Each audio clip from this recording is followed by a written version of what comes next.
Tonight, the topic we explore is the life of Queen Elizabeth the woman who defied marriage, ruled with unmatched resolve, and gave her name to an entire era.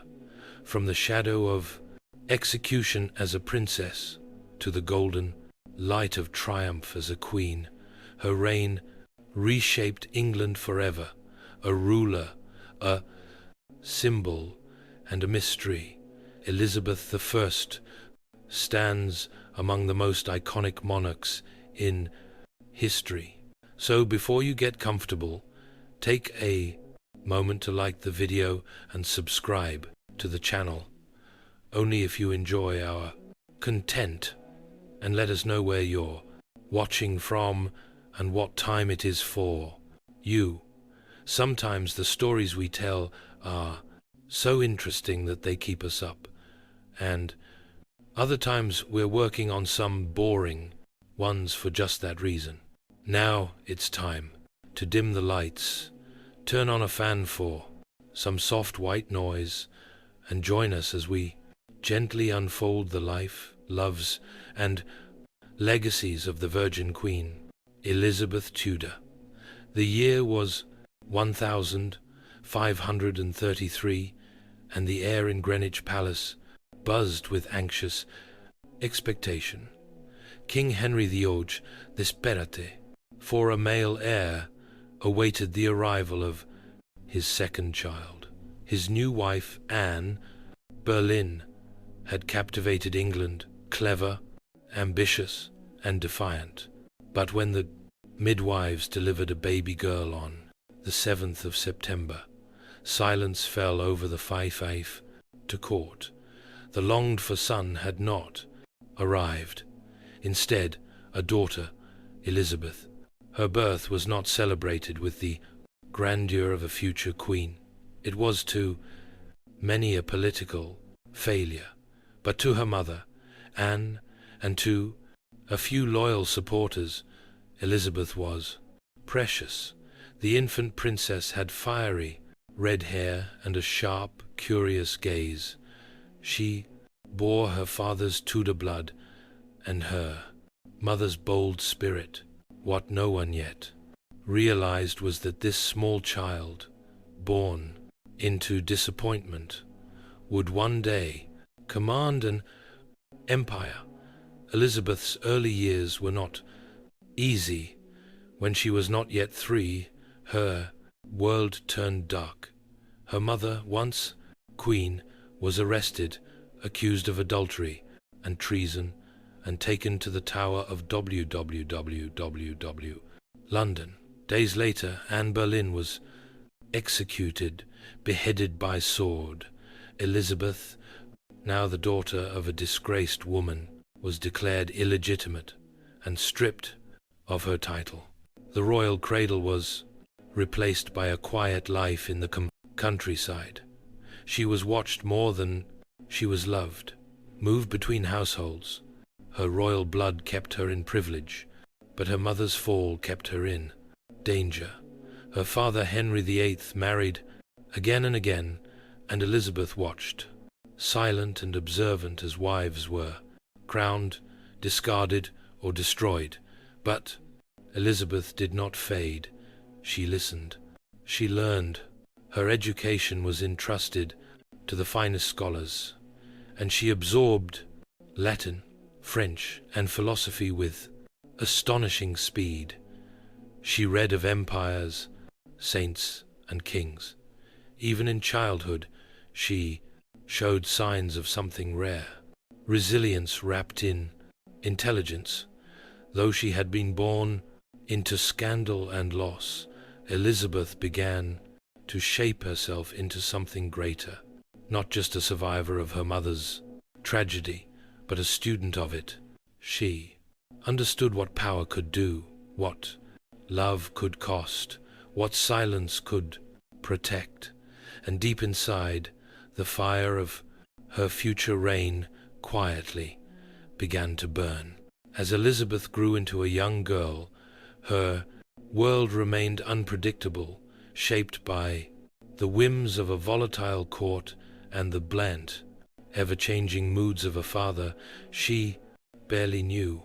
But even in this world of danger, she learned to adapt, not by force, but by watching, listening, waiting. While others fought for position, Elizabeth became a master of stillness.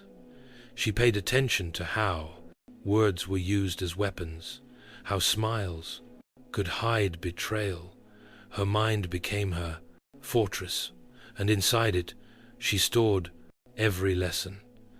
Her education continued to flourish.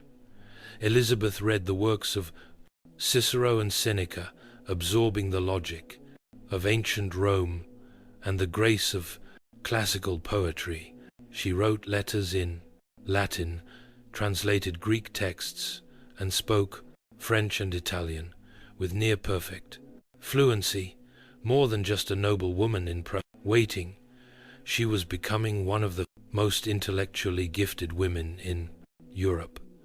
But knowledge alone couldn't protect her. When her half-brother, Edward, ascended the throne, Elizabeth kept her head low. And when her half-sister Mary, fiercely Catholic and suspicious of all Protestants, became queen, Elizabeth's life entered a new phase of danger. Whispers surrounded her. Some believed she conspired with Protestant rebels. Others thought she secretly wished to take the throne. In 1554, when a rebellion erupted against Queen Mary, Elizabeth was implicated. She was taken to the Tower of London. The same stone walls that had once held her mother now closed around her.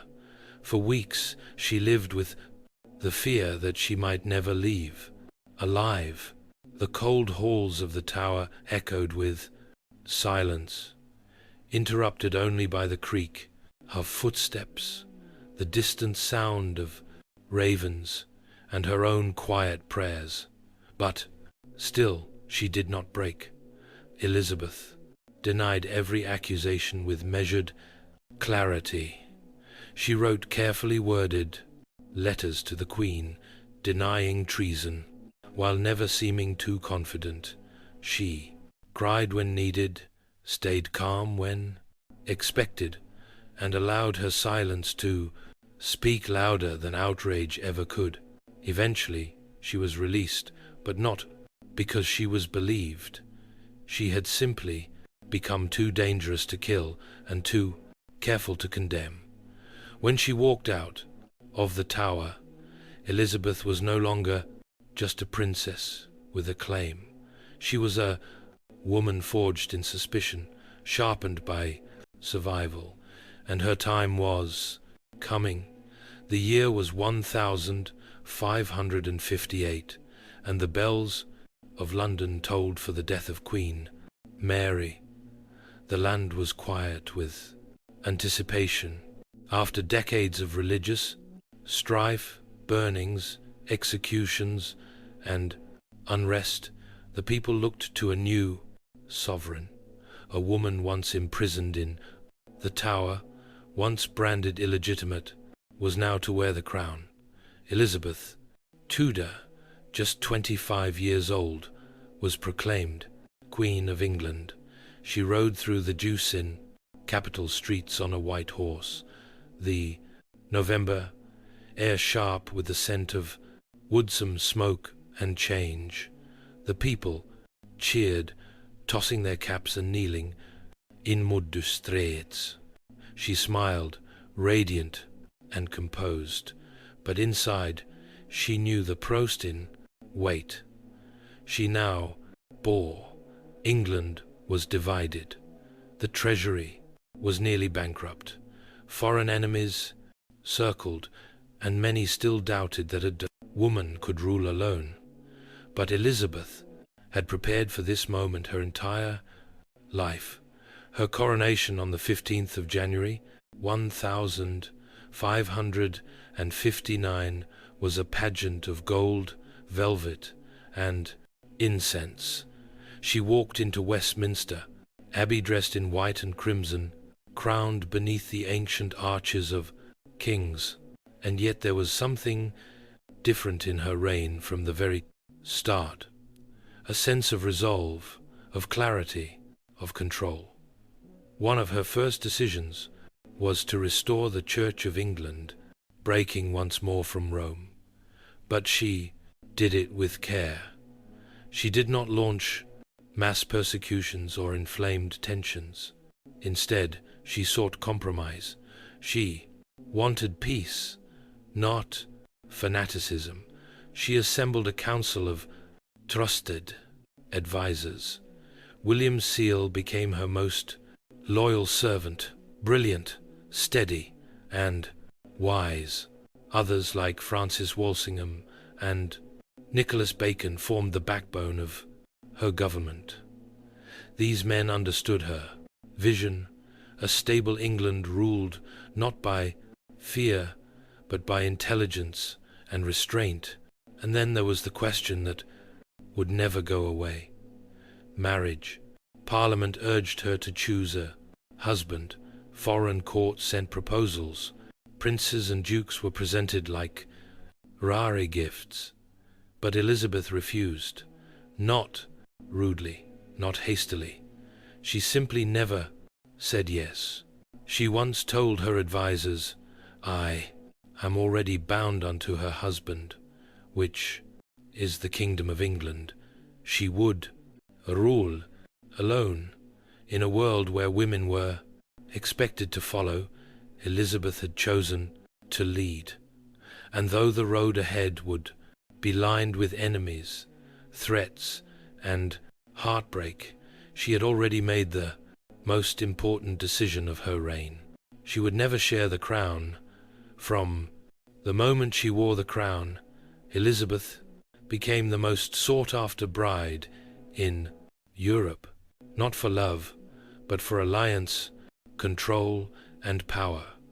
Kings and princes, dukes and noblemen lined up to win her hand. Each proposal carried with it the weight of diplomacy. A marriage to Elizabeth could shift the balance of Europe. But she remained unmarried. One name rose above the rest: Robert Dudley, handsome, charming, and ever-present at Elizabeth's side. They had known each other since childhood. He was one of the few who could make her laugh. Whispers at court speculated endlessly about the creating nature of their bond. His wife's sudden and suspicious death only deepened the rumors. And yet Elizabeth did not marry him. She did not marry anyone. There were many suitors over the past of the time, years. Philip II of Spain once married to her sister Mary, the Archduke Charles of Austria, Francis, Duke of Anjou. Each man represented a possible alliance. Each courtship was drawn out, sometimes for years, only to end in diplomatic silence. Elizabeth played the game carefully. She used the promise of marriage as a diplomatic tool, never rejecting outright, but never surrendering control. She kept foreign rulers hopeful while keeping their ambitions at bay. It was a delicate balance, and she mastered it. At home, her choice not to marry made her a curiosity, even a source of anxiety, a queen without a king, a woman ruling, alone, and above all, a woman without an heir. Still, she crafted a new identity, the Virgin Queen. She transformed what others saw as a weakness into a symbol of divine purpose. Paintings began to depict her not just as a monarch, but as a myth, draped in pearls, bathed in light, untouched by earthly concerns. She belonged not to any man, but to England. In truth, the choice was both personal and political. Elizabeth had seen too clearly what marriage could cost, how it could weaken a queen, make her vulnerable, or worse, allow another to rule in her name. She valued her sovereignty too much, so she walked alone, and with every year that decision echoed mori powerfully. Elizabeth was not just England's ruler, she was its bride. As Elizabeth's reign deepened, her court blossomed into something extraordinary. More than a seat of governance, it became a stage where wit, poetry, art, and ambition all danced beneath the Packley Queen's gaze. It was a theatre of power, and Elizabeth was its leading lady. The court at Whitehall and Richmond glittered with silk and gold.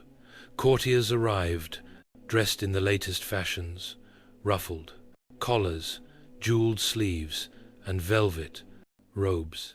Yet beneath the shimmer, a quiet competition brewed. Every look, every gesture, every carefully chosen word was a move in a larger game to win the Doppio Saktu Queen's favor. Elizabeth encouraged it. She loved spectacle. Masks, dances, and elaborate entertainments filled the royal calendar. Poets like Edmund Spenser wrote verses in her honor. Painters immortalized her in portraits, as mythic and ageless with symbolic pearls, celestial globes, and serene expressions. These were not just flattery, they were propaganda carefully crafted to reinforce her power. And then, of course, there was William Shakespeare. Though he never performed directly for Elizabeth in his early years, his work rose alongside the golden age she nurtured. His plays explored ambition, betrayal, love, and fate, themes she knew all too well. But court life was not all elegance and artistry. It was also dangerous. Beneath the surface, rivalries brewed, factions formed, spies listened. Elizabeth maintained control with remarkable finesse.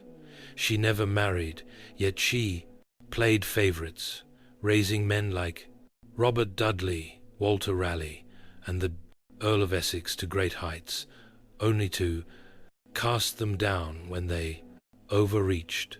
Still, she rewarded loyalty and brilliance. Her closest advisers remained constant, especially William Cecil, her backbone in policy and planning. With his help, she maintained a delicate balance, allowing just enough freedom to keep the court vibrant, but never enough to threaten her throne. Though the pressures of rule were immense, Elizabeth rarely showed weakness. Even as the years passed, she wore the mask of magnificence. Her makeup grew heavier, her hair more elaborate, but it was all part of the performance. She was creating an image, one that would outlast her. To her people, the court was a mirror of her rule, majestic, intelligent, and fiercely controlled. And at its center stood a queen who understood better than anyone that power wasn't just taken, it was performed. Though Elizabeth's court dazzled with poetry and splendor, shadows gathered beyond the palace walls. Her reign was marked not only by brilliance, but by constant threats, some born from ambition, others from blood. Among the most dangerous of these was her own cousin, Mary, Queen of Scots. Mary was everything Elizabeth was. Not Catholic, widowed young, and a former Queen Consort of France. To many English Catholics, Mary had the stronger claim to the English throne. She was seen not just as an alternative, but as the rightful queen, and worse still, she was living under Elizabeth's watchful eye. After being forced to abdicate her Scottish throne, Mary fled to England in 1568, expecting Elizabeth's protection. What she found instead was elegant imprisonment. She was moved from castle to castle, closely guarded, politely confined. For nearly 19 years, Mary was a guest in a gilded cage, but she was never harmless. Plots formed around her, letters were smuggled, conspirators whispered her name in darkened halls. Some wanted to kill Elizabeth and place Mary on the throne. Time and again, Elizabeth hesitated. Mary was, after all, royalty, a fellow queen, and Elizabeth believed deeply in the divine right of monarchs. How could she justify executing one of her own? And yet the plots kept coming. Finally, one went too far. In 1586, the Grandis Babington plot was uncovered, a conspiracy to assassinate Elizabeth and free Mary. This time, the evidence was undeniable. Mary's own letters were discovered, proving her involvement. Elizabeth wrestled with the decision. She signed the death warrant, then paused, then signed again. On the 8th of February, 1587, Mary was executed at Fotheringhay Castle. The moment was solemn, grim. Mary wore red, the color of Catholic martyrdom. When the axe fell, Europe was horrified. Elizabeth herself retreated into days of silence. She claimed the execution was done without her final consent. But the deed was done. The Queen had destroyed her greatest rival. It was a turning point, not just politically, but emotionally. From that moment forward, Elizabeth became more isolated. She trusted fewer people. Her decisions carried more weight. She knew now, in the most painful way, that being queen meant carrying both the crown and the consequences. She had survived rebellion, but it cost her a piece of her soul. The year was 1588, and a storm was coming, not from the skies, but from across the sea. For decades, tension had simmered between Protestant England and Catholic Spain. At last, the conflict erupted into the most iconic military crisis of Elizabeth's reign, the Spanish Armada.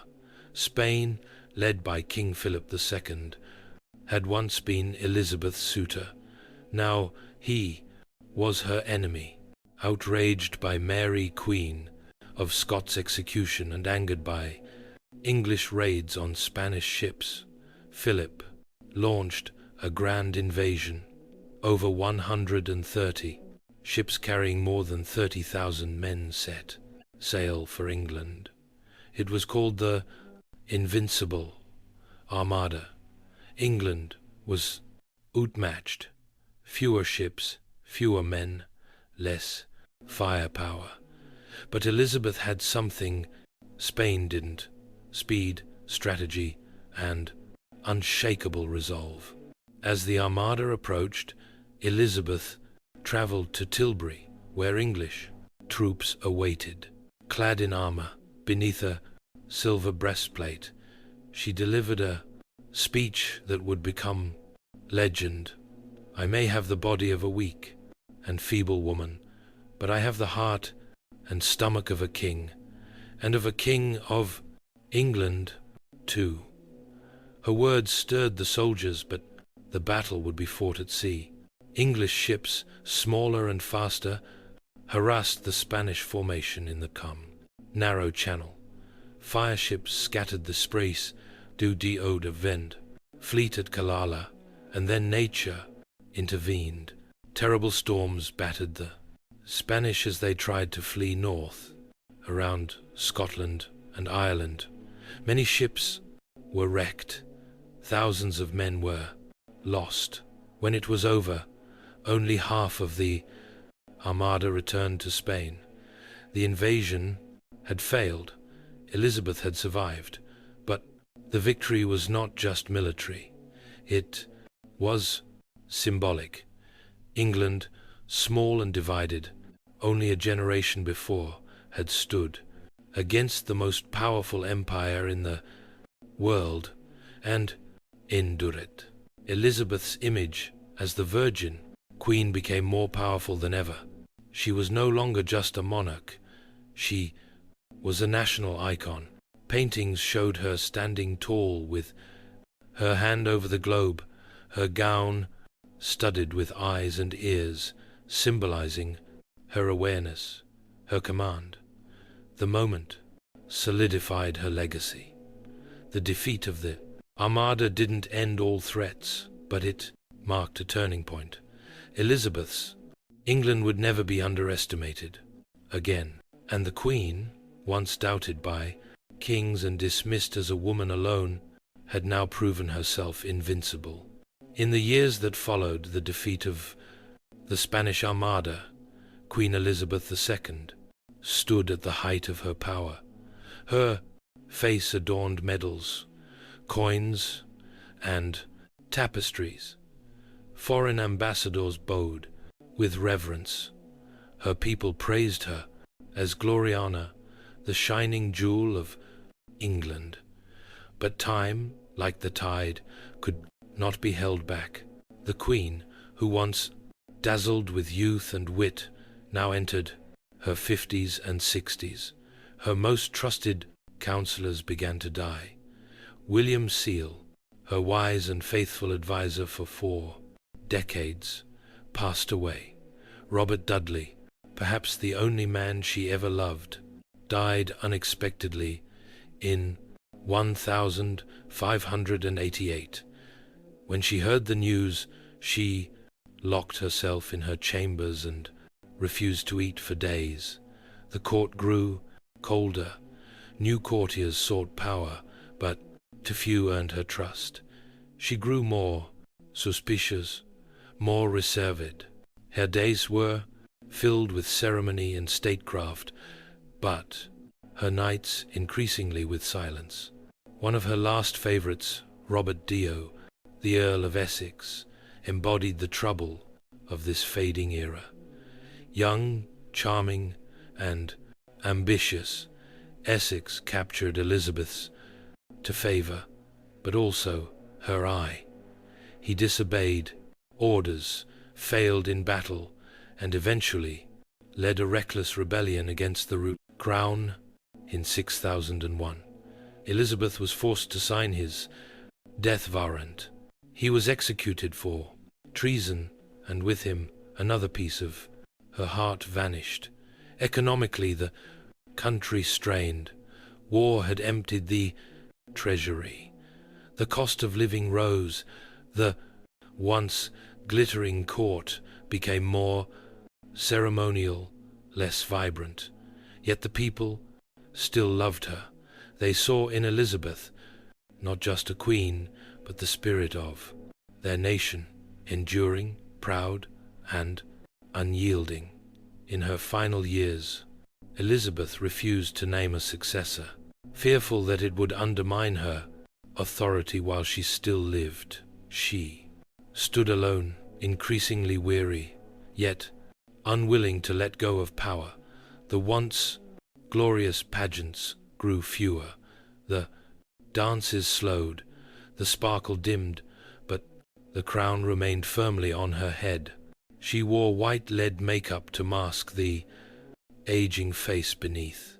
Her hair once or was now a wig, but she still stood tall in her towering gowns, her voice commanding even when her strength waned. In her twilight, she clung to one thing above all else, her image, because She knew, long before others did, that her legend would outlive her. By the dawn of 1603, Queen Elizabeth II was a woman at the end of a long and extraordinary journey. She had ruled England for 44 years, guiding it through rebellion, invasion, plague, and Renaissance. But now, at age 69, she was tired.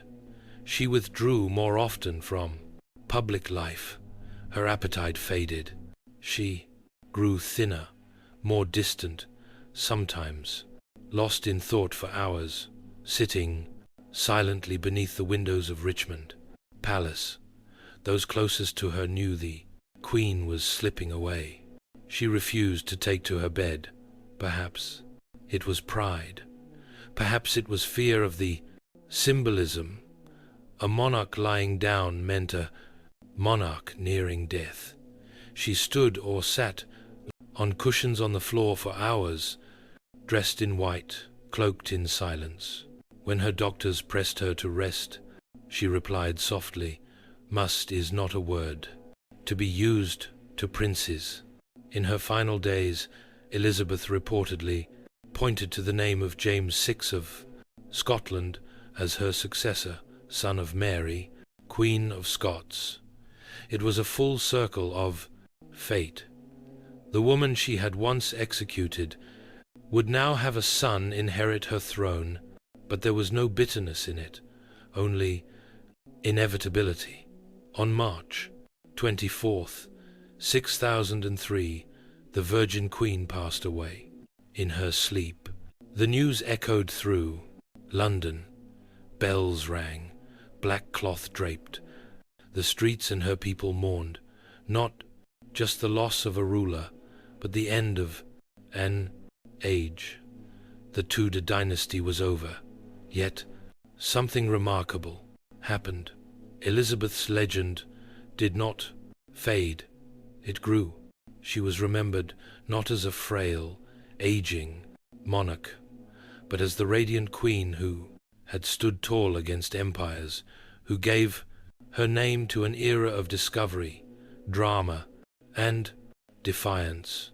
She became myth. To this day, she remains one of the most admired women in history. The Virgin Queen, the Gloriana, the mother of her people who ruled alone and left behind a golden age. She was born in scandal, raised in fear, crowned in doubt, but died a queen of legend.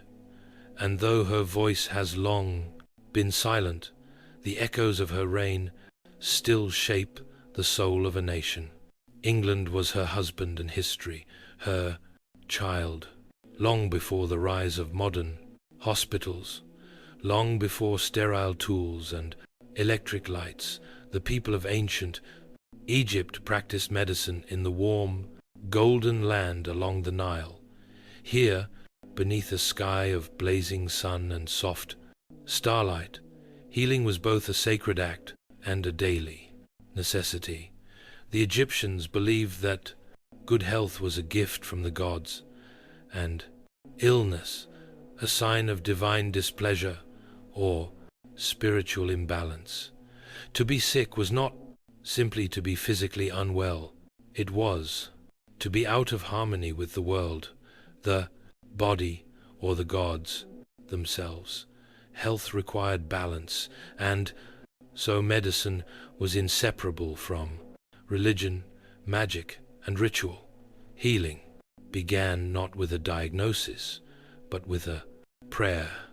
Temples were the first hospitals. Within their stone columns and perfumed air, priest-physicians listened to the cries of the ill, touched their foreheads, whispered incantations, and prepared herbal remedies with delicate care. The god Thoth, bringer of wisdom, and Seek, the lion-headed goddess of plague and protection, were often called upon for healing. In many cases, medicine was not just applied, it was invoked. But the Egyptians were also practical. They observed wounds, cleaned them with wine or water from the Nile, and wrapped them with clean linen. They learned which herbs reduced fevers, which oils soothed the skin, and which minerals stopped bleeding. Their knowledge was passed down carefully, written in ink on fragile papyrus scrolls, guarded by temple scribes, and taught only to trusted. They knew that certain diseases came with patterns, that childbirth required skill and cleanliness, that infection could be deadly, and that healing took both hands and words. To live in ancient Egypt was to live with death always close, crocodiles in the river, sandstorms in the desert, and disease in every corner. But it was also to live with beauty, rhythm, and care. People bathed daily. They used ointments to soften their skin, chewed herbs to freshen their breath, and honored their bodies as sacred vessels. Medicine in ancient Egypt was not just about survival. It was about preservation of health, of life, and eventually of the soul itself. In the land of the Nile, healing was both a science and a prayer whispered to eternity. In the world of ancient Egypt, a healer was never simply a doctor. He was often a priest, a scholar, and a servant of the gods. Medicine was not merely learned. It was revealed through divine connection, and so the earliest physicians were temple-bound, guided by sacred texts and celestial forces. These physician priests were known as Sunu. They did not wear white coats, but linen robes. They carried not stethoscopes, but scrolls, amulets, and carved ritual tools.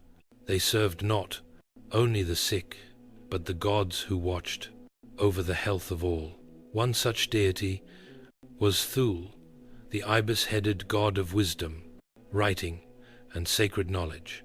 He was believed to have gifted medicine to mankind, recording its principles in books locked deep within temple libraries.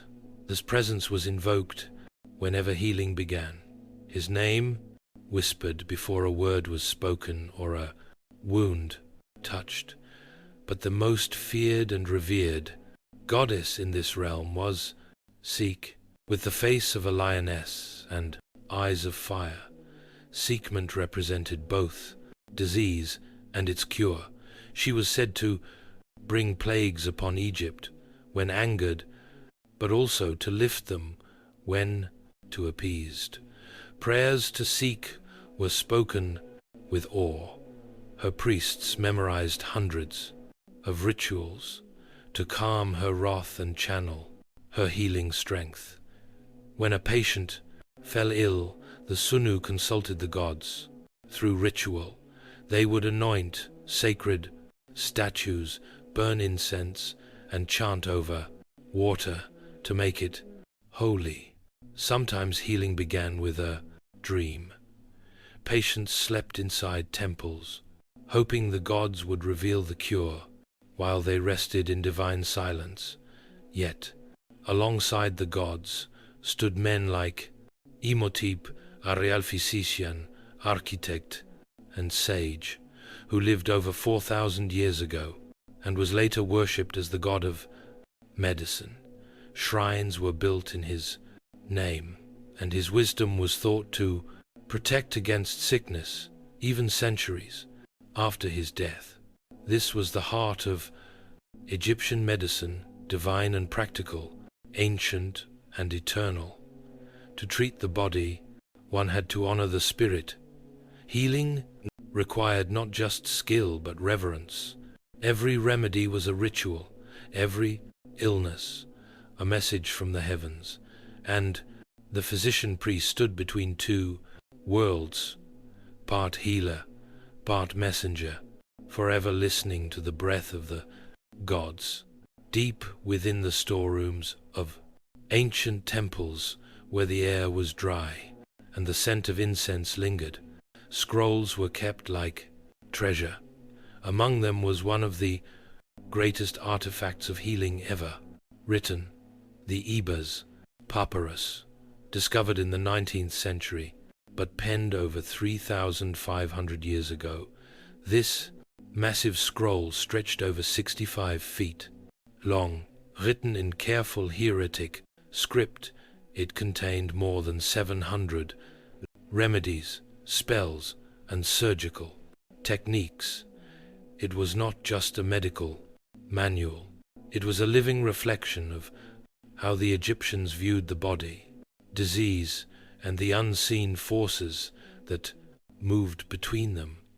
The papyrus addressed nearly every part of the human, the form.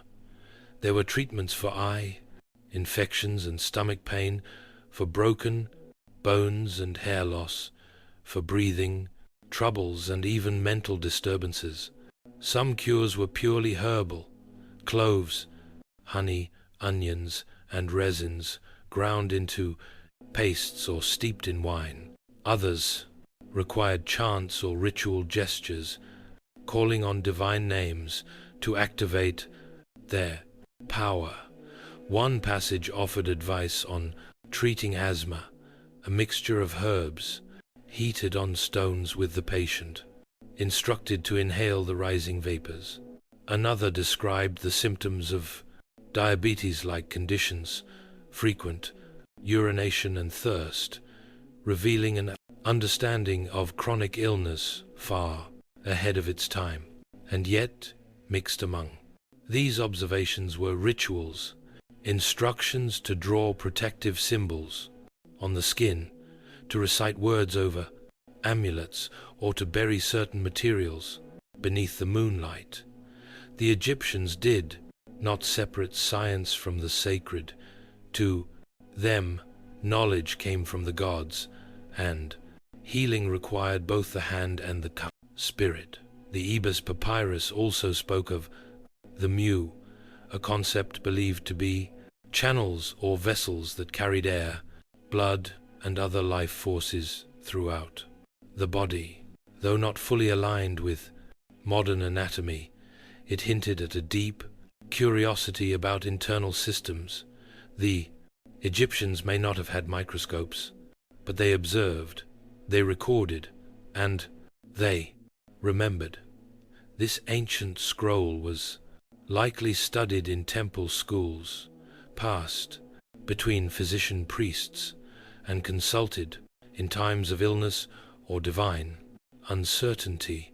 To touch its linen surface was to hold 1,000 years of accumulated wisdom, and within its fragile folds the heartbeat of ancient Egyptian medicine still gently echoes. Though steeped in divine ritual and sacred chants, ancient Egyptian medicine was also remarkably hands-on. When wounds opened or bones snapped, when infections spread or childbirth grew perilous, there were no prayers that could replace the steady hand of a healer. Egyptian physicians understood the urgency of the body in crisis. They treated injuries with surprising precision, guided not only by the gods, but by experience, observation, and ingenuity. Their tools, made of bronze or obsidian, were simple but effective. Knives, hooks, clamps, and needles, often cleaned with wine or fire to purify them before use. When a patient suffered a cut or gash, the physician would cleanse it with honey, a natural antiseptic rich in enzymes that killed bacteria.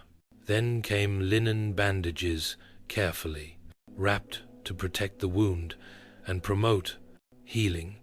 These were not the coarse strips used for mummies, but soft, bleached cloth, sometimes infused with herbs or oils to soothe the skin. 4. Broken bones. Splints were carved from wood or reeds and tied securely with strips of fabric.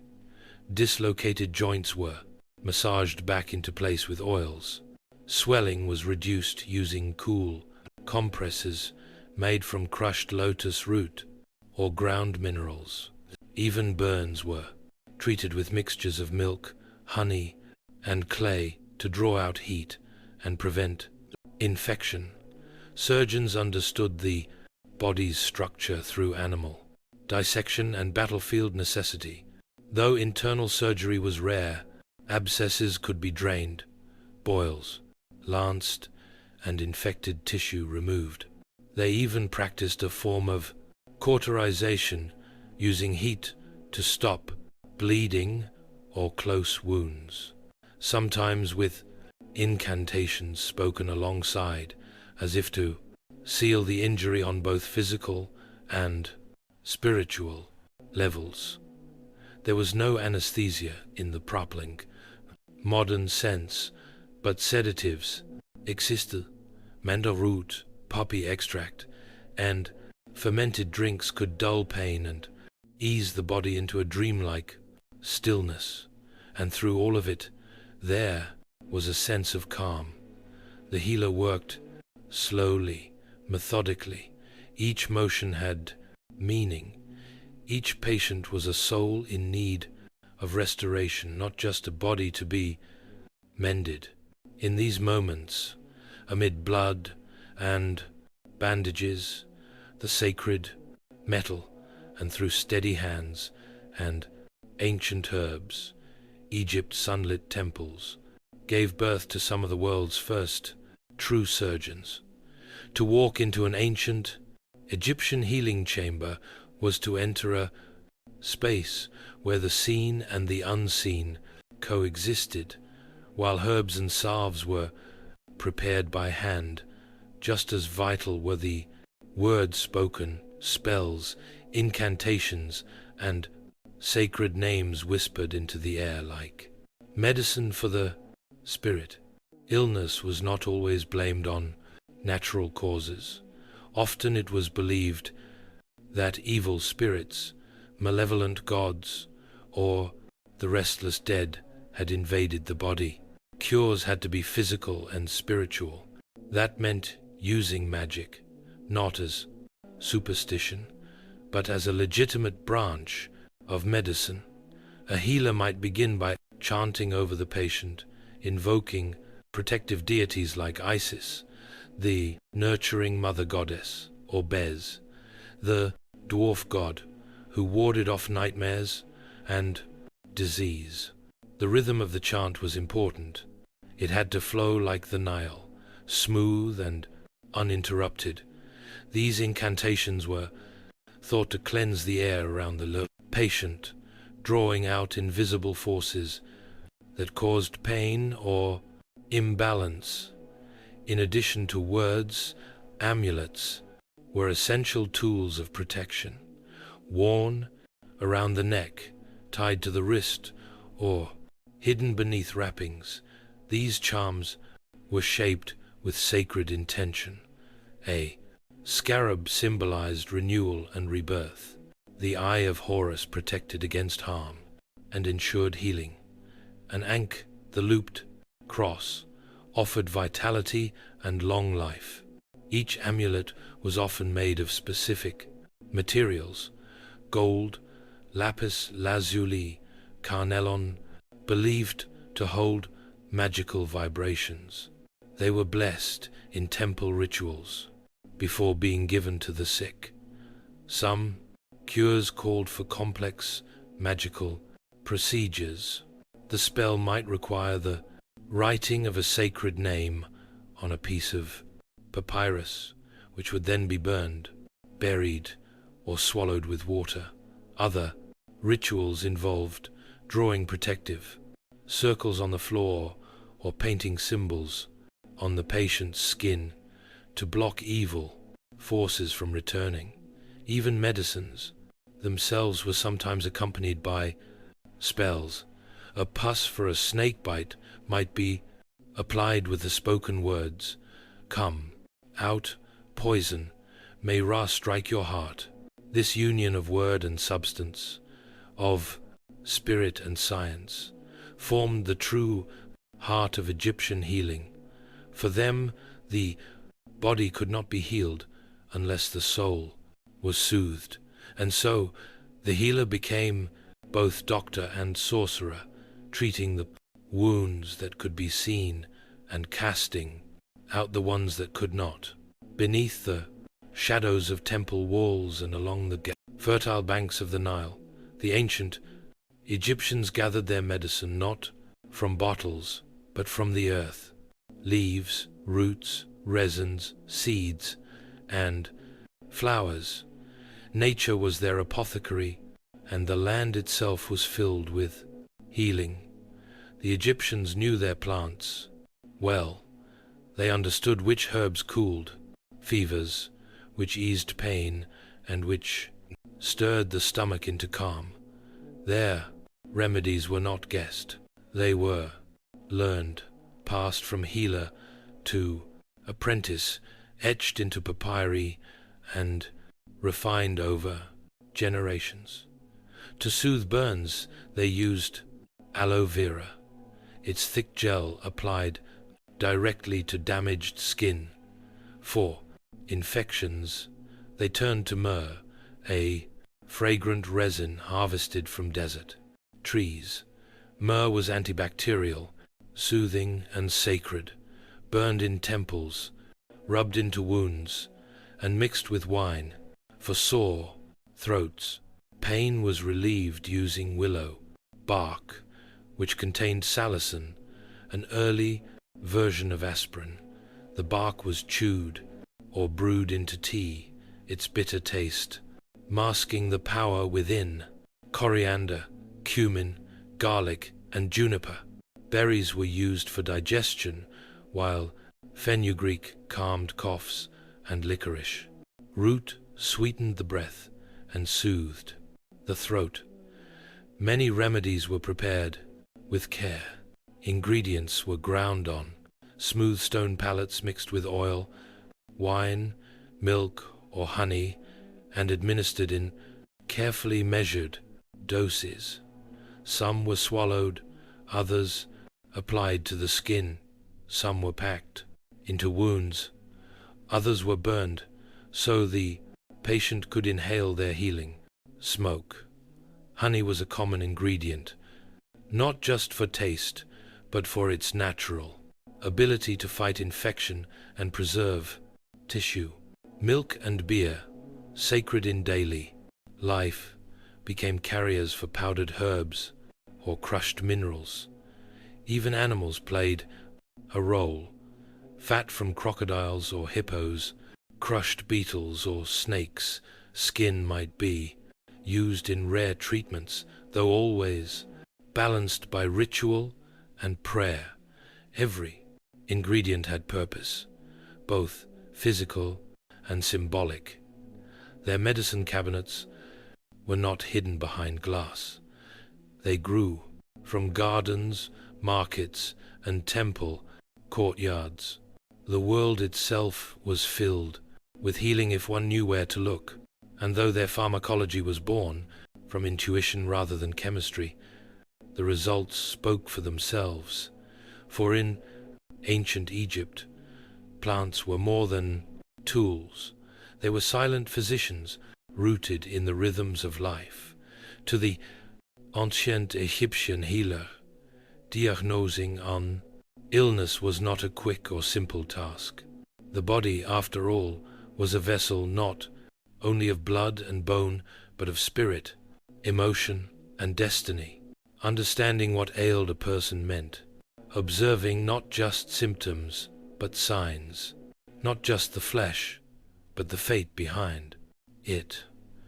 The physician-priest would begin by listening to the voice of the patient, the rhythm of their breath, the expression in their eyes. He might feel the pulse, not as we do today, counting beats, but sensing patterns of energy, tension, or imbalance in the flow of life through the body's hidden channels. They examined urine, sweat, and stools, looking for color, odor, or unusual texture. The tongue might be inspected, as well as the skin, pale or flushed, hot or clammy, dry or slick with oil. But beyond these physical clues, a deeper question was always asked. Why? Now, illness to them had cause, but it also had context. Was this punishment from a god? A curse from a jealous rival? An unseen spirit clinging to the soul? In more mysterious cases, healers turned to divination. They might consult the Book of Dreams, interpreting visions the patient had while sleeping. A dream of falling could mean a loss of protection. A dream of drowning might suggest the soul was overwhelmed. Temples even offered dream incubation, chambers where the ill slept overnight, hoping to receive guidance from the gods themselves. Some healers drew sacred symbols in the sand or cast small bones to read patterns. Others watched birds or consulted oracles, asking for signs from the divine. A diagnosis could come from the stars, from the flight of a hawk, or from the quiet hiss of wind through papyrus reeds. For those suffering mental distress, visions, confusion, or deep sorrow, the diagnosis might be spiritual possession. The cure, a blend of herbs, soothing words, and powerful incantations to banish the intruder from the mind. In Egypt, to diagnose was not only to name a disease, but to understand its story. Every illness had a beginning, a message, and, if the gods willed it, a cure, and the healer's role was to uncover that hidden thread and gently bring it back into balance. To the ancient Egyptians, death was not the end. It was a continuation, a doorway, a sacred transition from one world to the next. And just as a physician healed the living, he also prepared the dead. The art of mummification was, in truth, a final act of medicine.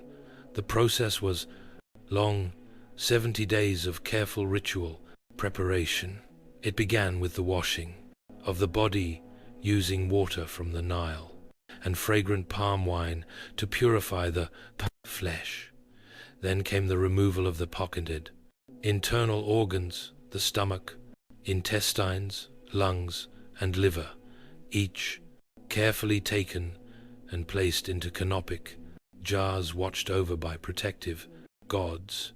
The heart, believed to house the soul and memory, was often left inside the body.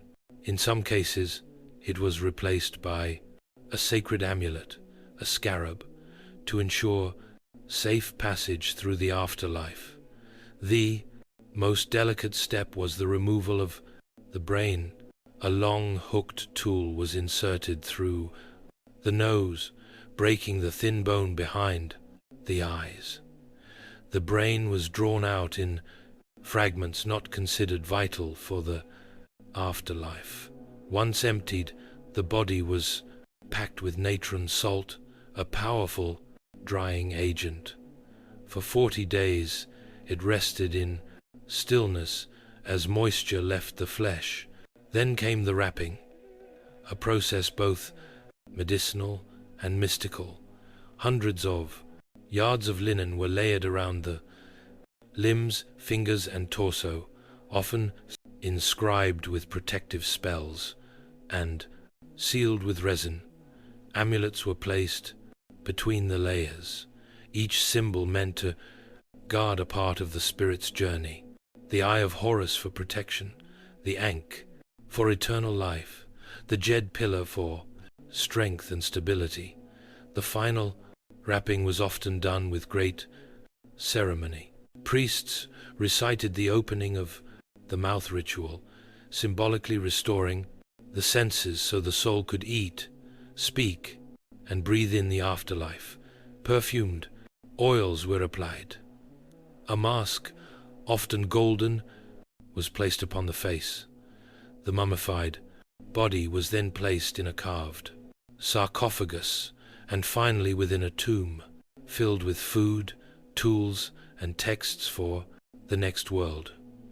For the Egyptians, to preserve the body was not vanity, it was love. It was the final healing, the eternal medicine, and through it, death itself was softened into sleep. Though the sands have long covered the temples and the papyrus, scrolls have faded with time, the wisdom of Egypt's ancient healers still echoes in quiet ways. Their blend of science and spirit of herbs and hymns laid the foundation for generations to come, not only in medicine but in how we understand the human experience of healing. Many of their practices traveled far. Greek scholars, including Hippocrates and Galen, studied Egyptian texts and techniques. The Greeks built upon Egyptian ideas of anatomy, diagnosis, and herbal remedies. Even the capal remedies word pharmacy traces its roots to the Egyptian Perk, the house of life, where medicine, magic, and writing were preserved. Concepts like hygiene, wound care, and the importance of observation all find echoes in modern clinics. The ancient use of honey as an antiseptic, willow bark for pain, and garlic to strengthen the body are still supported by today's science. In some ways, the Nile's physicians were not primitive. They were pioneers, walking the line between the tangible and the divine. Yet their greatest legacy may not be found in ingredients or instruments, but in philosophy. They treated not just the body but the soul. They listened not just to words but to dreams. They understood that healing requires more than touch. It requires presence, stillness, intention. To them, illness was a message, a story to be unraveled, a sign of imbalance between the earth, the heavens, and the human heart. And healing was not just a cure, it was a return to harmony in a world now ruled by machines and measurements. Something of their ancient reverence still speaks. The quiet patience of the physician-priest, the soft chant over a cup of herbs, the belief that the act of healing in itself is sacred. Today we walk in the shadow of those sunlit halls where stone lions once stood guard and incense drifted through columns, and in the quiet corners of modern medicine where a hand is held, a prayer is whispered, or a life is honored, we still feel the heartbeat of those who came before. The healers of the Nile have not been forgotten. They are still with us in every breath that seeks to heal and every soul that longs for peace. Ding! In the spring of 1945, Berlin was no longer the heart of an empire. It was a city in ruins, bombed from the sky, battered by tanks, and hollowed by years of war. The once proud capital of Nazi Germany was now a silent landscape of crumbling stone and broken windows. Streets were unrecognizable, landmarks reduced to rubble. The war had ended, but what followed was not peace. The victorious Allied powers, the United States, the United Kingdom, the Soviet Union, and France, met to decide the fate of Germany. Though enemies of the Nazis, they were not truly allies. Their ideologies had always stood in contrast. And now, as they stared across the same table, that contrast began to harden. Germany was divided into 4 occupation zones, each governed by one of the Allies. Berlin, despite lying entirely within the Soviet zone, was also divided, a city within a country split among 4 foreign powers. What began as cooperation, an attempt to stabilize the nation, quickly shifted, ideals clashed, agreements frayed. In the Western zones, the Americans, British, and French encouraged democratic rebuilding. They introduced free elections, supported private enterprise, and sought to revive Germany's economy. In the Eastern Zone, the Soviets imposed centralized control. They dismantled industry, censored opposition, and established the roots of a socialist state aligned with Moscow. Berlin became the epicenter of this growing rift. Once a single metropolis, it now hosted 2 opposing futures. West, Berlin began to fill with American goods, jazz, music, and newspapers. East, Berlin echoed with propaganda, food, rationing, and political purges. In these early post-war years, the border between East and West was not yet walled. People could still move freely between sectors, passing from one world to another by crossing a street. But tensions rose with each passing month.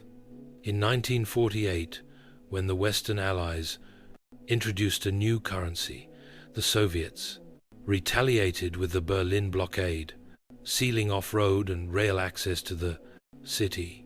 In response, the West launched the Berlin Airlift, a massive operation, flying in food, fuel, and supplies. For nearly a year, West Berlin survived on wings. By the time the blockade ended, one thing was clear. Berlin was no longer just a city. It was a symbol, a fault line between freedom and control, between East and West, and it would only grow deeper. The end of the war had brought victory, but not unity. As months turned into years, the uneasy partnership between the Allies deteriorated into quiet hostility. The world was dividing, not just ideologically, but physically, and nowhere was that split more visible than in Berlin. The city that once stood as the cultural and political heart of Germany was now a microcosm of the entire Cold War. On one side, the Western Allies, led by the United States, pushed for reconstruction, democracy, and open markets. On the other, the Soviet Union moved swiftly to transform its sector into a socialist stronghold, aligning Berlin's east with Moscow's vision of the world. At first, the lines weren't drawn in concrete, but in policy. West Berlin flourished with American investment and consumer culture. Supermarkets, cars, and cinemas signaled a return to normally. East Berlin, however, became a city of ration cards, grey buildings, and propaganda posters promising equality through obedience. And the people noticed. Between 1949 and 1961, over 2.5 million East Germans fled to the West, many through Berlin. Teachers, engineers, doctors, and young professionals walked across the border, seeking opportunity and freedom. It was an exodus the East could not afford to sustain. As the escape numbers climbed, tensions reached a boiling point. The East German government, backed by the Soviets, accused the West of deliberately luring its citizens away. The West countered that people were simply choosing liberty. Each side pointed fingers. Each side fortified their stance. In the East, the Stasi, the secret police, grew in size and power, tasked with suppressing dissent and monitoring loyalty. In the West, American troops remained stationed as both symbol and shield. Every bus that crossed sectors, every conversation overheard in a cafe, every glance at a foreign newspaper carried the weight of ideology. Berlin was no longer just divided. It was tense, fragile, and bracing for something more permanent. Estime. Wall didn't exist yet, but the idea of it had already taken root. The iron curtain was closing, brick by silent brick, and Berlin stood directly in its shadow. Soon that shadow would take form, and what had been imagined would become too real. It happened without warning. In the still hours of the night, on the 13th of August, 1961, East Berliners awoke to find their world changed. Soldiers, construction crews, and police moved silently under the cover of darkness, unrolling barbed wire and digging trenches. Roads were blocked, train lines were cut, families were divided in an instant. What had been an invisible border between East and West, Berlin now had form. It wasn't a wall, not yet. It began as fencing, makeshift barricades, and rows of armed guards. But even in its earliest hours, it was unmistakably a prison. The East German government called it a protective barrier. They claimed it was necessary to defend socialism from Western aggression. In truth, it was built to stop the flow of people, to trap them within a regime that was hemorrhaging its citizens. Chaos followed. People raced to windows overlooking West Berlin, shouting to relatives they could no longer reach. Some tried to escape immediately, leaping from apartment buildings that bordered the dividing line, jumping into nets held by West Berlin firefighters. Others were pulled back by East German guards. A few were shot, some fell to their deaths. Within days, concrete began replacing wire. Taller, stronger walls were poured and hardened. Streets that once flowed freely were now sealed by slabs of stone and guarded towers. Checkpoint Charlie, one of the few sanctioned crossings, became a tense standoff point where American and Soviet tanks would one day face each other muzzle to muzzle. The wall grew quickly. 96 miles of separation encircling West Berlin like a noose. Watchtowers, searchlights, trip wires, and anti-vehicle trenches turned the border into a militarized zone. Anyone caught attempting to cross could be arrested, shot, or disappear entirely. It was more than a structure. It was a message. The message that freedom would now come at a cost. That movement, choice, and reunion were no longer rights, but risks. For the people of Berlin, the wall was not just a border. It was a wound, raw, sudden, and unhealed. And though built overnight, its shadow would stretch across decades. After August 1961, Berlin was no longer one city. It was two lives, unfolding side by side, divided not only by concrete, but by ideology, fear, and silence. In West Berlin, surrounded entirely by East German territory, life moved forward, free, but encircled.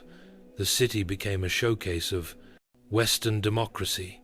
Streets buzzed with cafes, bookstores, and universities. Western radio and television broadcast. News, music, and culture. American troops patrolled visibly, a quiet guarantee of protection. Yet, despite its freedom, West Berlin remained an island, cut off, isolated, always aware of the wall just blocks away. For those living in East Berlin, life was more carefully controlled. The government promised safety, equality, and jobs for all. But behind that promise stood a powerful instrument of surveillance. The Stasi, East Germany's secret police.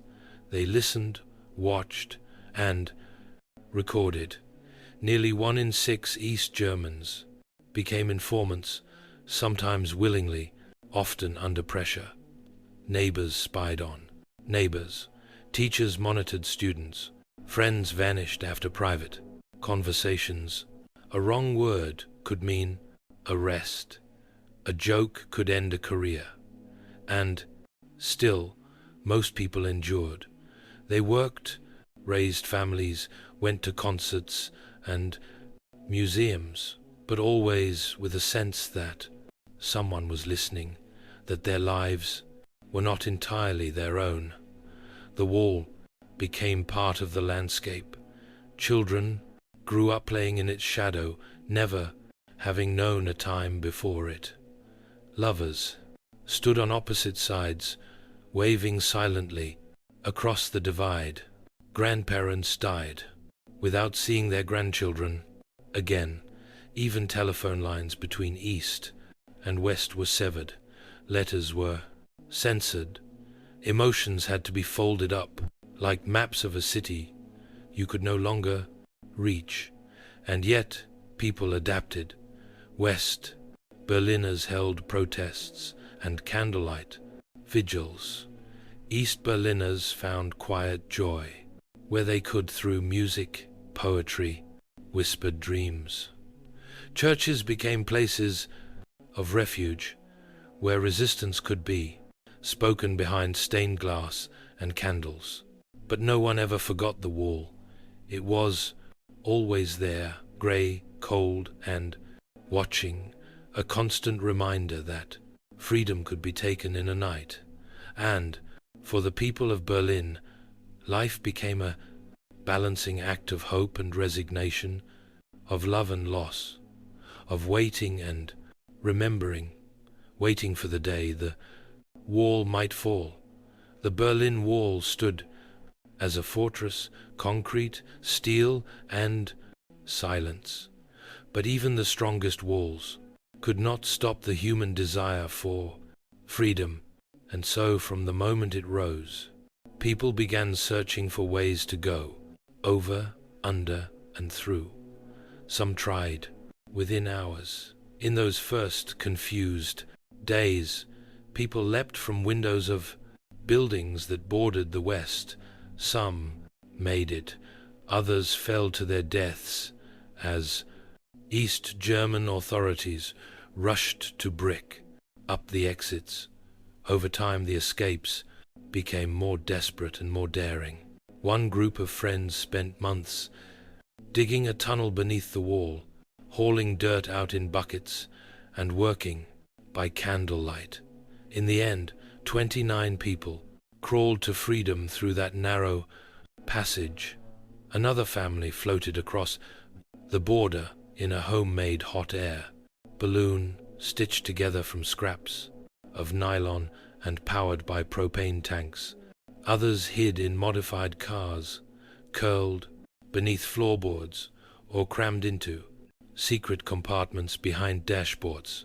A young man once drove full speed into a checkpoint with his windshield removed.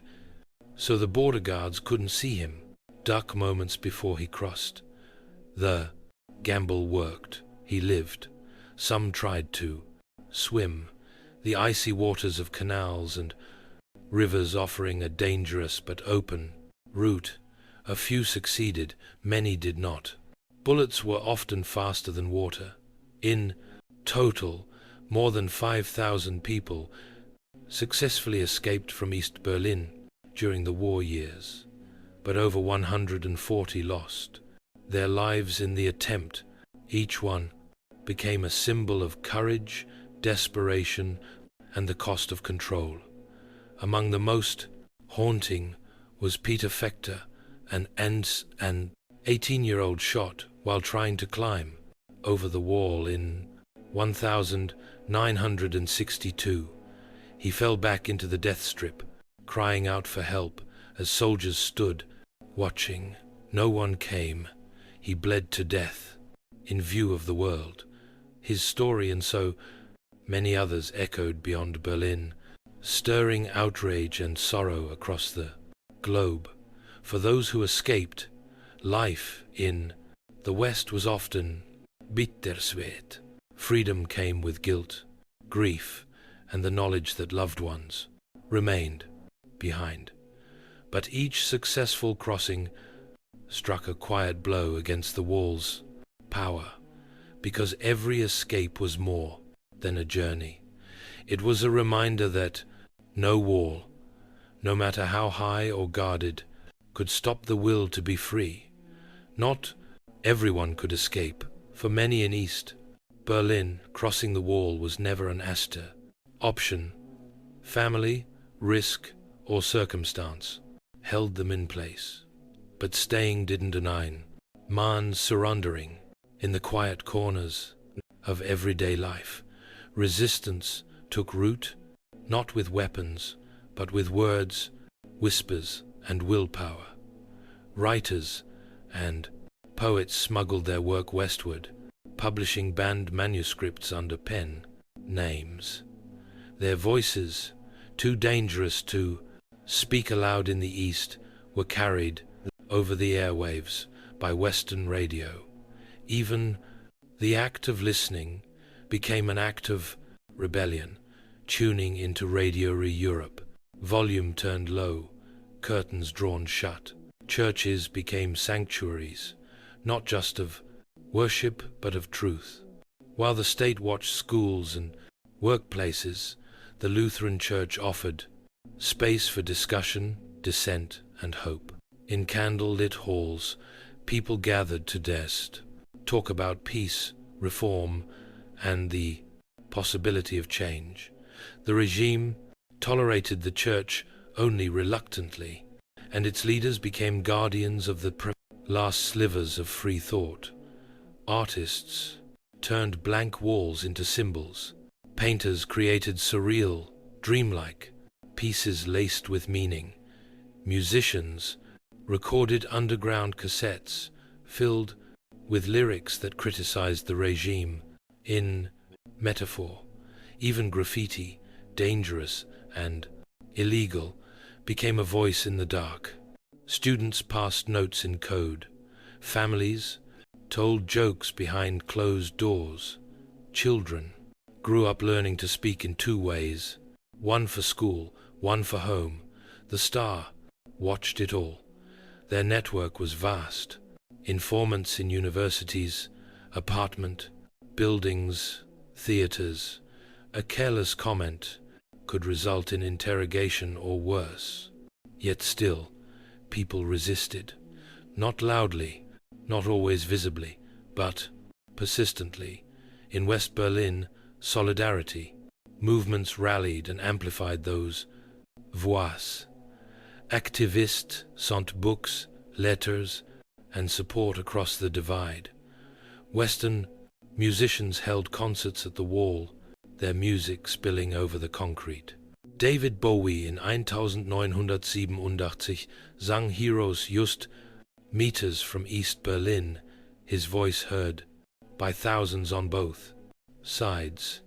Some resistance was dramatic, others quiet and slow burning, But each act, no matter how small, was a refusal to forget that freedom existed just beyond reach.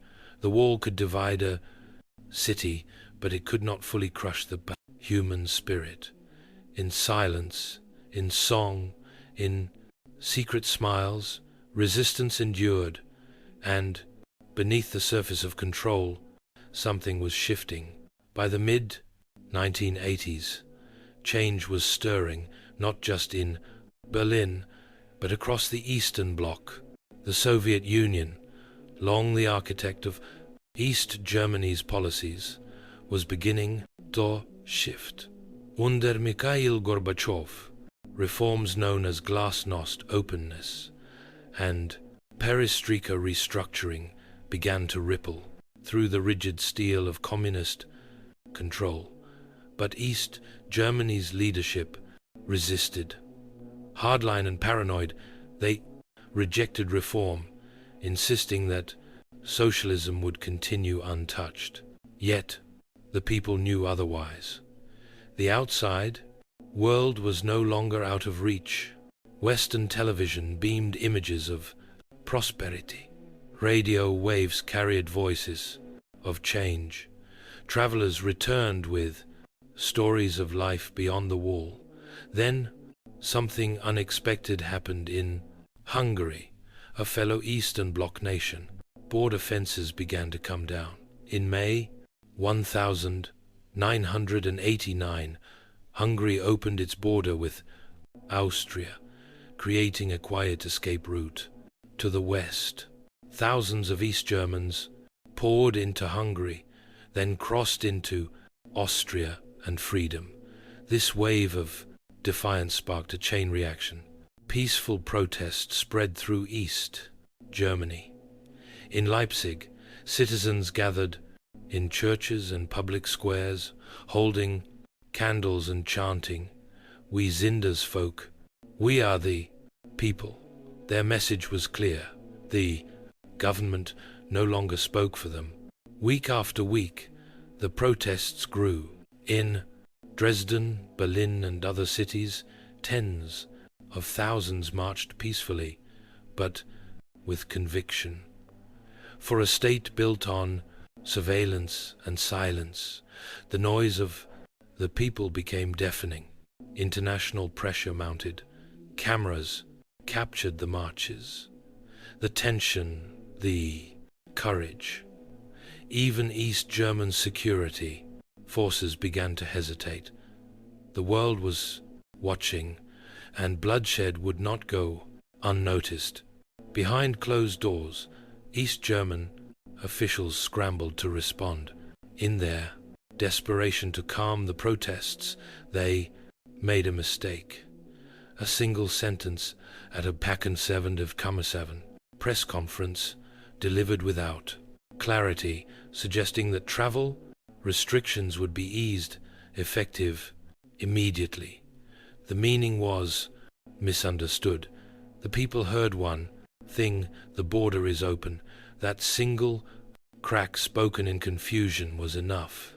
Crowds began to form at the checkpoints, demanding passage.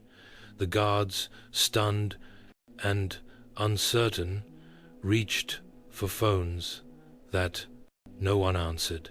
And on that fragile, quiet confusion, a wall that had stood for 28 years began to tremble. It was the night of the 9th of November, 1989, cool, quiet, and unremarkable at first. But by evening, something extraordinary began to unfold. Following the now infamous press conference, blunder where an East German official stated that citizens could cross the border immediately, thousands of East Berliners gathered at the wall, confused, excited, skeptical. They came with passports, questions, and hope. At checkpoint Bornholmer Straße, the guards were overwhelmed.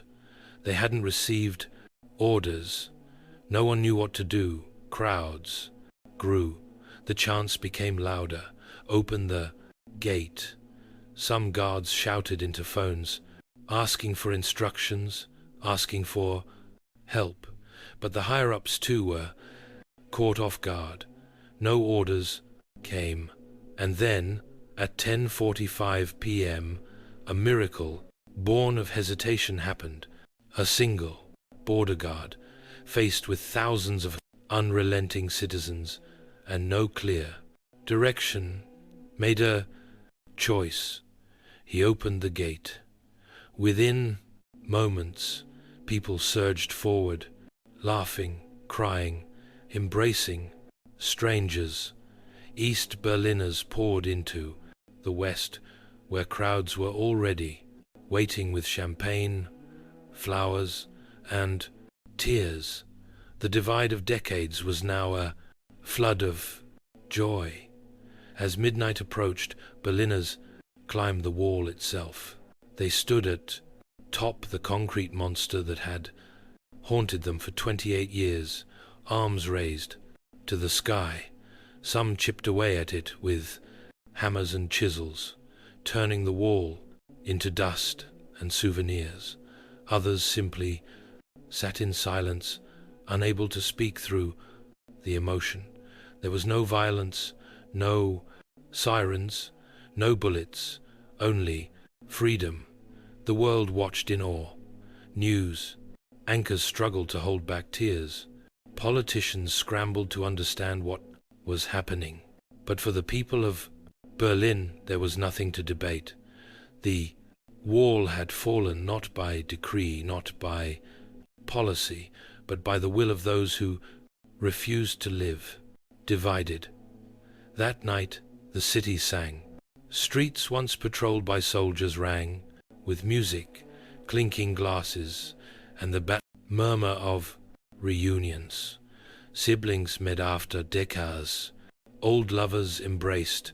Strangers kissed through wire fences, now pulled apart. The wall had tried to silence them, but on that night it became the loudest silence in history, broken not by bombs, but by joy. And in those early morning hours, Berlin was whole again, not yet officially, but undeniably. The wall had fallen, but the path to healing was just beginning. In the weeks that followed, the 9th of November, 1989, Berlin transformed. Borders stayed open. Guard towers were abandoned. Bulldozers moved in. Pieces of the wall were chiseled away, kept as souvenirs, sold in markets, sent around the world. Each fragment a symbol of something bigger, a victory of unity over division. En October 3 de 1990, less than a year later, East and West Germany were officially reunified. The flags changed. The maps were redrawn. Berlin was no longer an island, no longer a front line. It was once again the capital of a single sovereign nation. But reunification was not instant harmony. East and West had grown apart, not just in wealth and infrastructure, but in memory. East Germans or Ossis had lived under surveillance and restriction. West Germans or Wesses had lived in freedom, but often misunderstood what life behind the wall had cost. The physical barrier had been removed, but emotional ones took longer. Still, Berlin moved forward. The Brandenburg Gate, once trapped in the death strip between two worlds, became a symbol of celebration. Unity Day became a national holiday. Streets were renamed, statues came down, and still standing pieces of the wall were left as memorials, not to glorify the past, but to remember it. Today, Berlin is a city reborn. Its walls are now covered in art. Its once divided train lines now run uninterrupted. Where soldiers once stood with rifles, children now play, and where silence once lingered, music flows. But the memory endures. Museums and markers remind visitors where the wall once stood. Small brass plaques on sidewalks name those who died trying to cross. And every year Berliners light candles on the anniversary of the wall's fall, not in celebration alone, but in reflection. Because the story of the Berlin Wall is not just about division, it's about resilience, about the quiet courage of those who stayed, the daring of those who fled, the voices that refused to be silenced. And in a world that still builds walls, Berlin remains a whisper, a reminder that even the tallest structures can crumble when people choose to stand together. The wall is gone, but the lessons remain. War. Before the violin took its shape, the world was already filled with stringed voices, soft, trembling notes that danced through temples, courts, and villages. The idea of drawing sound from string was ancient, older than memory itself, and for centuries humanity experimented with ways to make wood, gut, and bow create something that resembled song. The earliest known bowed instruments came not from Europe, but from Central Asia and the Middle East. The rebab, with its round belly and haunting tone, spread through Islamic culture and into North Africa and Spain. In Byzantine lands, the lyra echoed in palaces and town squares. In medieval Europe, the fiddle and the viol took root. Flat-backed, fretted instruments, often played in ensembles or to accompany dance. These early instruments shared a spirit, if not a shape. They used a bow to stroke the strings, creating sustained tones that mimicked the human voice, but they lacked something, a certain clarity, projection, and flexibility. The music of the Renaissance was growing richer, more expressive. Composers longed for instruments that could match their expanding vision, and so the search for a more refined sound began. By the 15th and early 16th centuries, a new design began to emerge. It wasn't the product of one man or one moment, but a gradual evolution shaped by trial, error, and intuition.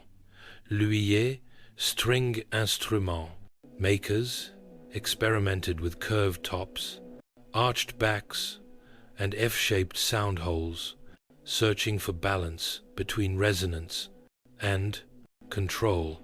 The idea of 4 strings tuned in fifths took hold. A smaller body, easier to handle, and more agile in frou. Voice became preferred. And most importantly, the instrument was designed not to sit on the lap or be cradled like a viol, but to rest on the shoulder, held close like a companion. This was not just a technical change. It was emotional. It made the player part of the instrument and the instrument part of the player. And though it had no official name at first, this new form, this slender, curved, expressive creature, was the birth of what we would come to call the violin. Delicate, powerful, and timeless.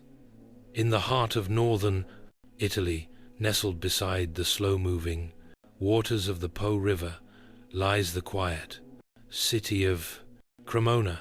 In the 16th century, this was not a city of armies or kings. It was a city of artisans, The streets echoed not with cannons, but with chisels tapping wood, with hands smoothing varnish, with music drifting softly from behind shutters. It was here in Cremona's workshops that the violin found its true home. No one can say exactly why Cremona became the cradle of violin making. Perhaps it was the humidity in the air, ideal for curing tonewood. Perhaps it was the abundance of alpine spruce and Bulan maple, the perfect marriage of softness and strength. Or perhaps it was the people, humble craftsmen with careful hands and keen ears, who gave the violin its soul. Among them was Andrea Amati, born around 1505, Aluyer, whose vision would shape music for centuries. In his small workshop, Amati began to refine the form of this young instrument. He carved its body with elegant symmetry, gave it 4 strings tuned in perfect fifths, and added F-shaped sound holes that allowed the wood to breathe and sing. He didn't invent the violin out of nothing, but he gave it consistency, beauty, and balance. His instruments were commissioned by nobility, including the French court. The violin, once a curiosity, was now a work of art, adorned with delicate decorations and royal crests, capable of both courtly grace and peasant joy. The city itself became a musical forge. Amati's sons and grandsons carried on the tradition, refining his designs and teaching others. New names emerged: Guarneri, Stradivari, each adding their voice to the evolving language of sound. Cremona's violin makers didn't work from plans. There were no blueprints, no machines. Each instrument was born from the eye, the ear, and the hand, measured by feel, shaped by instinct, finished with care. The sound was tested not with tools, but by playing. And so in the shaded rooms of this quiet Italian town, the violin was born, not just as an open instrument, but as a vessel of emotion, destined to sing in cathedrals, concert halls, and hearts across the world. As the 17th century unfolded, the violin had become more than a novel invention. It was now a voice waiting to be perfected, and in the quiet streets of Cremona, that perfection took shape, not in marble or paint, but in wood. Enter Antonio Stradivari, born around 1506. A student perhaps of Niccolò Amati, he would become the most celebrated lyre in history. In his workshop on Coro Garibaldi, Stradivari carved violins that seemed touched by something divine. The curves, the arching, the varnish, all exact, all elegant. His instruments didn't just resonate, they spoke. Each violin bore the Latin label, Dud Antonius Stratovarius Cremanis, and soon musicians across Europe began to seek them out. His violins projected power in large halls, but still retained warmth and intimacy. Even today, centuries later, no modern instrument has fully surpassed them. But Stradivari was not alone. Down another lane in Cremona, another genius worked. Giuseppe Guarderi Delgiu, a member of the Garderi family. Giuseppe crafted violins that were darker, fiercer, more untamed. Where Stradivari's voice was golden, Garda was raw and bold, favored by players who wanted passion over polish. Ach violin, bord unique trait, sud la symétrie, signature scrolls, mysterious varnishes, and yet all shared one thing, a soul. These weren't factory-made instruments. They were sculpted individually with human breath and human error, and somehow that made them more alive. The world began to notice. The violin moved from courtly circles into the spotlight. Performers demanded instruments that could sing, weep, dazzle, and only Cremona's finest would do. Centuries later, these masterpieces would be treasured beyond imagination. A single Stradivarius could sell for millions. Museums displayed them under glass. Historians analyzed their wood with microscopes, trying to unlock their secret. But in the end, their magic couldn't be measured. It was not just in the varnish or the grain. It was in the hands that made them, and in the hands that would one day play them. The violins of Stradivari and Guarneri were not instruments. They were voices, preserved in maple and spruce, meant to outlive their makers, to whisper beauty long after silence. In its earliest days, the violin was a guest in the great halls of nobility. It played softly in the background, dancing alongside lutes and harpsichords, offering sweetness to royal feasts and courtly gatherings. But, in time, the violin would leave its modest seat and step boldly into the spotlight, not as accompaniment, but as a voice of its own. As Europe entered the Baroque period, music began to shift. Composers no longer wrote only for kings. They wrote for feeling, for grandeur, for drama. The violin, agile and expressive, was perfectly suited for this transformation. It could soar like a bird, whisper like a secret, or cry like a human soul. One of the first to realize its power was Arangelo Corelli. In Rome, he composed violin sonatas and concerti that showed the instrument's elegance and versatility. His music was lyrical, graceful, and precise. The violin no longer just followed the melody, it was the melody. Then came Antonio Vivaldi, a priest and virtuoso. In Venice, he wrote hundreds of violin concertos, each one a vivid painting in sound. His most famous, The Four Seasons, transformed weather into music. Spring's blossoms, summer's storms, autumn's harvest, winter's chill, all portrayed through a violin's strings. The instrument was now a storyteller, capable of portraying the world's rhythms. By the late 1600s and early 1700s, the violin had become the jewel of the orchestra. Concert halls replaced courtrooms. Public performances welcomed common citizens, not just royalty. And on these new stages, the violin led the way, commanding attention, demanding emotion. Its shape had not changed much. The instrument itself was still slender and delicate, but its presence had grown. It was no longer a quiet companion.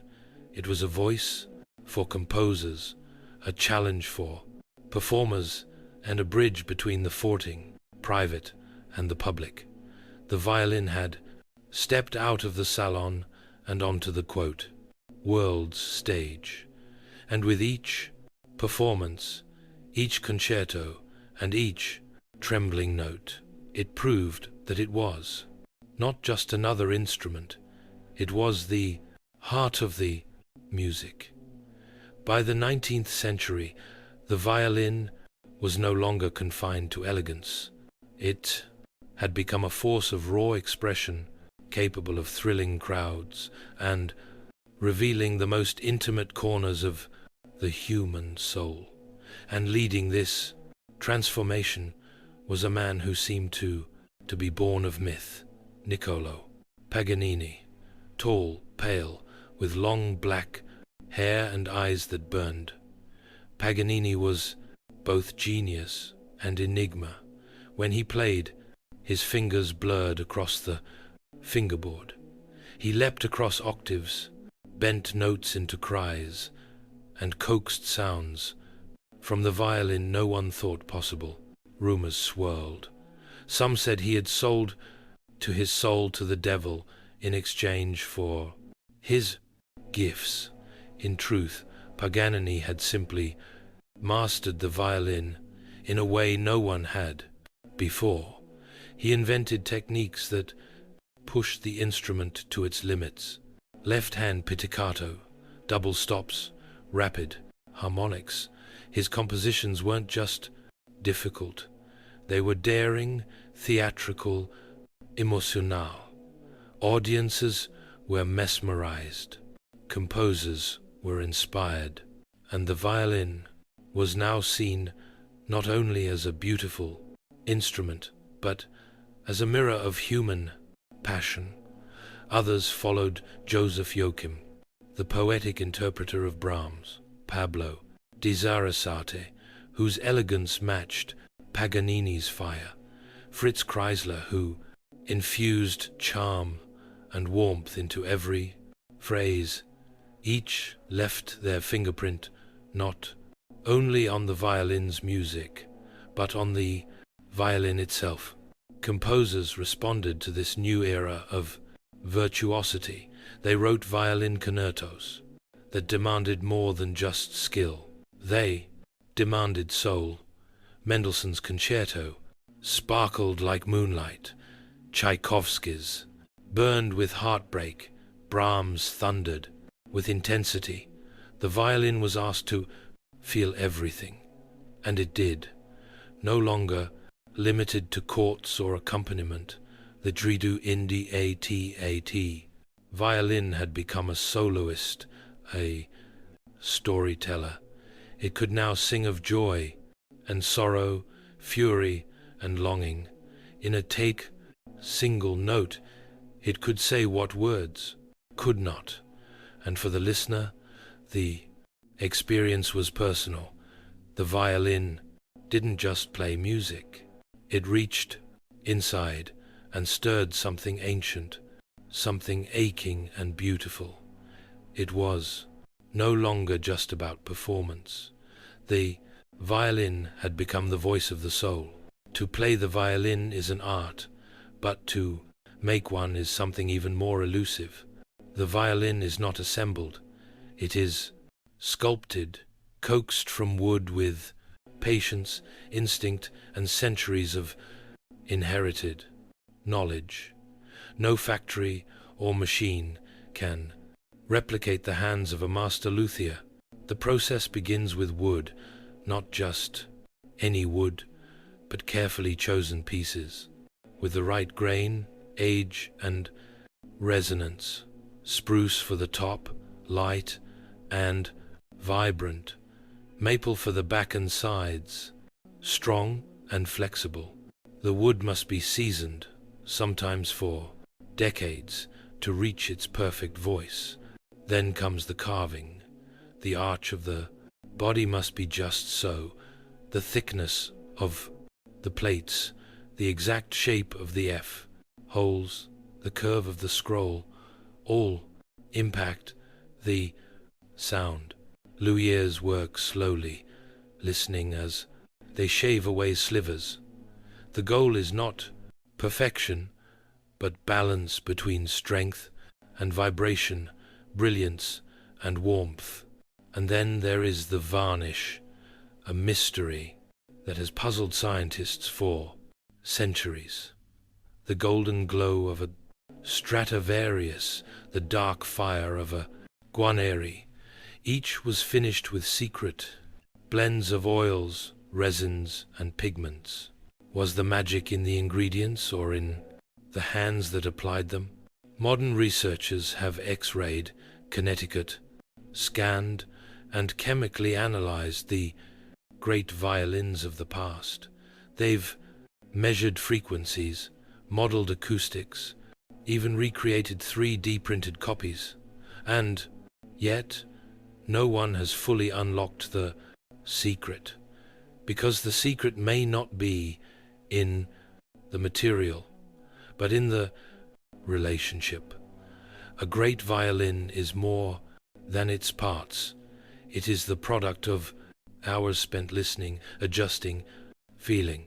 The lawyer taps the wood, bends the grain, senses its potential. There is no manual for this, only experience passed quietly from one generation to the next. Even today, in small workshops around the world, violins are still made this way, by hand, by heart. Each one is slightly different because each piece of wood has its own story. And once the instrument is finished, it waits silent, breathless, until the bow draws across its strings and brings it to men's life. The violin does not just sing, it remembers how it was made. Though born in the hands of Italian lawyer, the violin did not stay in Europe. Its voice, so human, so adaptable, was destined to travel across mountains and oceans. Through trade routes and migration, the violin became a citizen of the world. In Ireland and Scotland, it became the fiddle, lively, earthy, and quick. It led dances in pubs and village squares, spinning reels and jigs with infectious joy. There, the violin wasn't formal. It was familiar, passed from hand to hand, often learned by ear. It became a part of everyday life. In India, the violin was embraced into the world of Carnatic music, held differently, resting against the ankle while seated. The instrument was reimagined. Its voice began to echo ancient ragas, imitating the sliding, singing tones of the human voice in devotional music. It did not replace traditional instruments. It adapted and, in doing so, became sacred. In the Middle East, the violin took on the micronal scales of Arabic and Persian music, often replacing the rebab and Comanche. In the hands of skilled players, it could weep and wail with intensity, capturing the sorrow and beauty of centuries-old melodies. In the Americas, it joined settlers and slaves, weaving into new musical forms. In the Appalachians, it shaped bluegrass and old-time music, while in Mexico, it danced in mariachi bands beneath wide-brimmed hats and desert stars, and in jazz, the violin found freedom. From Stéphane Grappelli's smoky Parisian improvisations to the raw power of Stuff Smith, the instrument once confined to chords now swung, improvised, and roared. Each culture tuned the violin to its own soul. Each gave it a new accent, a new purpose, a new place in the story. And yet the instrument remained the same. 4 strings, a curved body, a wooden bridge, and something else. Something timeless. No matter the genre, the country, or the tradition, the violin kept one foot in history and the other in emotion. It could sound like a whisper or a wildfire, and perhaps that's its true power. The violin does not belong to any one place. It belongs wherever there is feeling. When the orchestra assembles, all eyes turn to the front, the place where the violins sit, row upon row, their polished wood gleaming beneath the lights. Their bows rise in unison ready to breathe life into the silence. In this world of sound, the violin wears the crown. It is the largest section in the orchestra, divided into firsts and seconds, each with a distinct voice. The first violins often carry the melody, soaring above the ensemble, agile and bright. The second violins, equally vital, weave harmonies and support, creating the rich tapestry of sound. At the head of it all sits the concert master, the lead violinist, and second only to the conductor. They cue the ensemble, tune the orchestra, and sometimes even take center stage as a soloist. Their role is not just musical, but symbolic, a bridge between leadership and collaboration. Composers have long known the power of this instrument, from the quiet shimmer of debut to the thunderous storms of Mara. The violin adapts, capable of tenderness or fire, simplicity or brilliance. In orchestral scores, it is often given the first word and the last. But the concert stage is not just for symphonies. Violin soloists have risen to become some of the most revered artists in classical music. Names like Jascha Heifetz, David Oistro, Itzhak Perlman, and Hilary Hahn have filled halls with performances that feel less like concerts and more like conversations between soul and string. They perform concertos that challenge the limits of emotion and technique. Tchaikovsky's aching melodies, Celius's icy fire, Beethoven's quiet majesty, all come alive when a single violin steps forward. The violin leads, it listens, it lifts, and when the orchestra swells behind it, the sound becomes not just music, but story.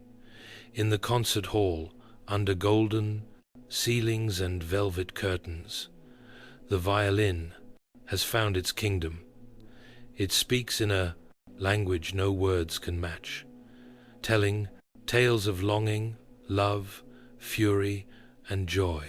It does not need translation. It does not seek applause. It simply sings in a voice centuries old, yet forever young. Centuries have passed since the violin first sang in the hands of an Italian artisan, and yet its voice has never faded. From palace chambers to crowded subways, from grand concert halls to humble village dances, the violin endures not as a relic, but as a living, breathing soul of music. In an age of digital instruments and synthetic sound, the violin remains unchanged. It still begins as wood, cut, carved, and shaped by hand. It still waits in silence until touched by bow and breath. No batteries, no wires, just tradition, tension, and the quiet power of resonance. New lures continue the craft, some in the same towns, even the same streets as Amati and Stradivari once walked. They work not from mass production, but from memory, mentorship, and intuition. And players, young and old, still pick up the violin for the first time with a mixture of awe and reverence. Old violins, too, continue to live. Some are passed through generations, their varnish worn smooth by the hands of history. Others rest in velvet-lined cases, waiting for the right player to draw them back to life. A Stradivarius built in the 1700s can still hold a room in silence with a single note. But the violin is not confined to the past. It plays in film scores, in experimental jazz, in video, games, and virtual reality. It speaks to audiences who have never heard a concerto, drawing emotion from ears that don't know its name, because the violin does not need to be explained. Its language is universal. A cry in one culture is a cry in another. A lullaby is soft in any tongue. And still, after all these years, the violin has one more miracle. It grows with you. A child's scratchy first notes become in time the song of their life. For the string's listener, too, it changes. What once felt bright might now feel nostalgic. What once was joyful might now bring tears. It evolves, not in shape, but in meaning. Because the violin is not just an instrument, it is a companion to emotion, a vessel for memory, a voice that never forgets. And as long as there is silence in the world, the violin will be there, ready to sing again.